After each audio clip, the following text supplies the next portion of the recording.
All right, welcome back to Metal Over Texas, brought to you by Metal Motivation. I am here with Michael Huebner and 12 Pound Productions. Now, earlier we discussed how he got into it. We discussed the videos that he's done from all the rock and metal bands. But now we're going to talk about the movie that was made. It was last year, right? That was last year. It was last year, called Becoming. It's actually a short film, right? Yes, it's 35 minutes. Tell us about the process of that, and also how does a man have a full-time job and make a movie in his spare time? What kind of discipline and dedication and organization does that require? I'm a workaholic. Right. I am a workaholic. I don't know what people do in their spare time. I don't know how they sit around and watch American Idol. I just don't understand it because I can't do that. I have to be working on something, you know, and it was a cool thing. The movie, I wrote a scene. I had an idea. And I've written stuff my whole life. I've always been somewhat of a reader and a writer. And I wrote a scene and thought it was cool and never really expected to do anything with it. Right. And one of my very good friends, my director of photography on this, Greg Hitchcox, was over at my house. And we're drinking beer, talking and laughing. And I said, I've got this thing I want you to read. So I let him read just one little piece of it. And he went, oh, that's great. We can do this. Let's do this. We've got to do this.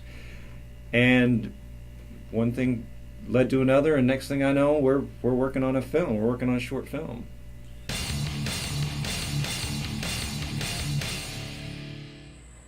Bless me, Father, for I have sinned again.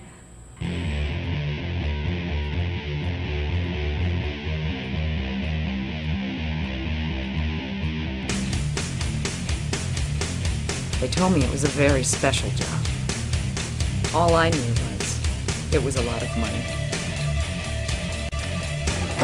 I shot him twice. Why won't he die? You'll know what to do when the time comes. Someone has to stop you. Well, if you kill me, who's gonna take my place? Look at the rewards I can offer you for switching sides. I'm not sure I can do this.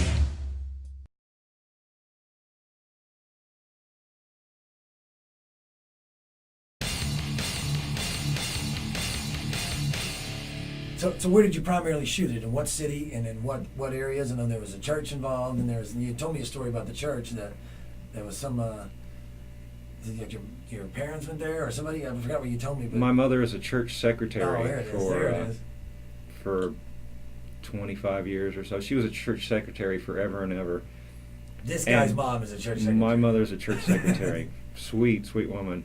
But we asked a few people, and all the churches were like, you know, of course not. Hell no, you got to be kidding me. You're going to shoot this filth in my church, you know. Right. So I called my mom and went, look, we need a nice church setting. And she went, oh, well, let me call Father, I don't remember I've drawn a blank on his name. Father Flanagan. Yeah, there you go. Let me call the priest. And she did.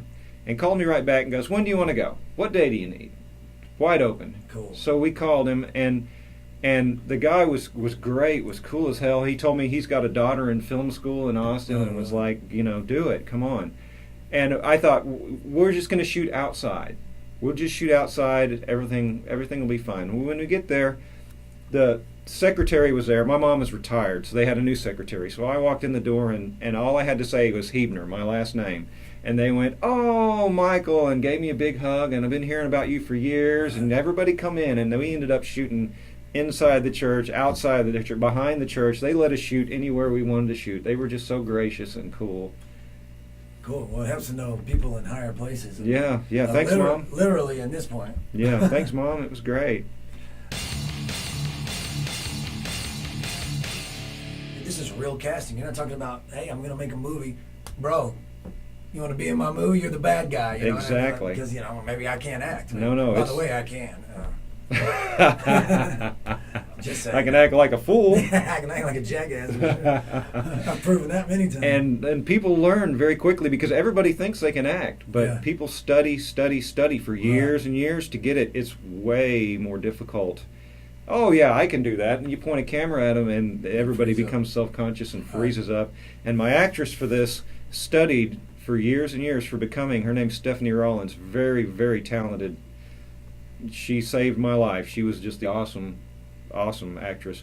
Studied for years and years. Did it professionally in New York for 10 or 15 years before she realized I had enough, and Right. you know, met somebody and got married and settled down as a school teacher. Oh, really? And did this for me in her spare time That because chick's a school teacher? she's a school teacher. Yowza. Yeah, they didn't look like that when I was in school, believe me.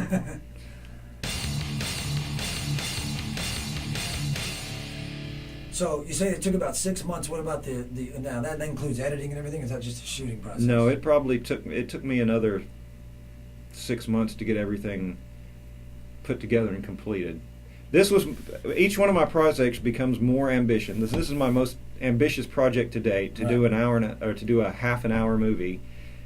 And I didn't realize when I got into this how much music I actually had to write. Oh, that's I right. wrote probably half of the music on it, and then I bought some music. And one of my actors, Noel Cavaney, is in a band called the Marfalites, and I used one of their songs, Psychobilly, Right. fun. Right. He's the guy who plays the. He's the devil. He's the devil. Yeah. He's the devil.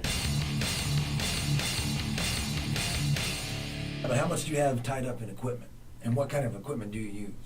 Oh, I've got I've got $1 million in equipment. I've sunk years and years. Right. I've got a high def video camera that cost me, I don't know, $5 or $6 grand. We bought a lens adapter to get depth of field, which was a couple of Right. grand. Because you spend $5,000 on a camera, but it's a fixed lens. It's Right. absolutely ridiculous. Hmm. You know, tripods and light stands and lights, and then I had to buy a Mac with lots and lots of RAM to edit high def video. Right. Cost me about $5,000, and then software is another $1,500 or $2 grand, and I mean it's just an endless process. That's a lot of And cash, as soon man. as you spend all that money, guess what? It's out of date. So now you've made Becoming. What's become of Becoming at this point? Well, I got turned down by South by Southwest, but Oh. you know what? They took the latest Jodie Foster film with Mel Gibson in it. The fuck is up with that? How am I supposed to compete with that shit? Yeah. I thought South by Southwest was for the Right. it was for the unknown, for the little guys, to get some recognition, for the people that work hard for nothing and have nothing. Oh no! It's for the big people who want to throw $100,000 at a movie and Right. not work in a studio. That's just bullshit. Well, have you entered into other like movie festivals or whatever they call them? No, I haven't. I've been looking around. I've got really discouraged with that. I'm not a very good PR guy. I need to hire me a good PR guy because I'm not real good at that stuff. I'm more interested in doing the work Right. than I am Sure. in running around and trying to sell it. Right. And I've got hours and hours tied up in it, but I'm not doing much with it. I need to get it in more festivals. I haven't done it. Cool. All right, we're going to take a quick break. We'll come back and we'll talk about the upcoming movie that Michael will be making.